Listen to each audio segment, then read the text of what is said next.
Ato, sino ba nagbigay sa'yo ng permiso na uminom dito sa pamamahay ko?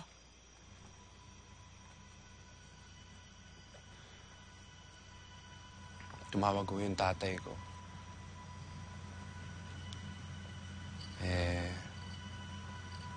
Narimata na daw yung bukid namin.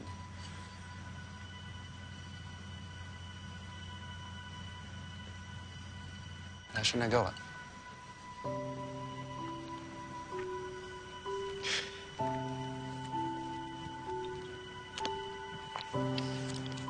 Alam niyo, minsan iniisip ko kung bakit di ako nakapagtapos sa pag-aaral. Sabagay, hindi ko naman kaya. Ano kung gagawin yun kailangan kong pakainin yung pamilya ko.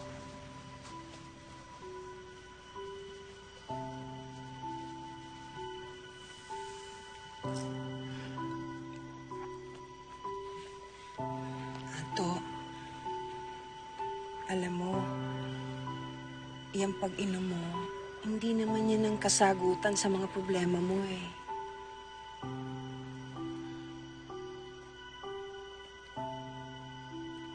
Miranda,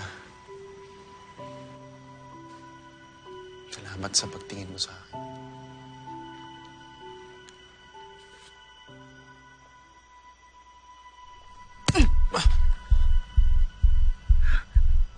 Miranda, sandali. Miranda, sandali. Miranda! Miranda, sandali lang! Miranda! Miranda, sorry! Buksan mo yung pinto, Miranda! Miranda! Miranda, sorry! Ano mo? Ayoko ng gulo! Miranda, buksan mo yung pinto! Sorry na! Sasabihin ng mga tao. Huwag mo silang isipin! Huwag silang isipin, Miranda! Hindi sila ang mahal ko! Hindi sila mahal ko, ikaw! Buksan mo yung pinto! Miranda! Miranda! Miranda!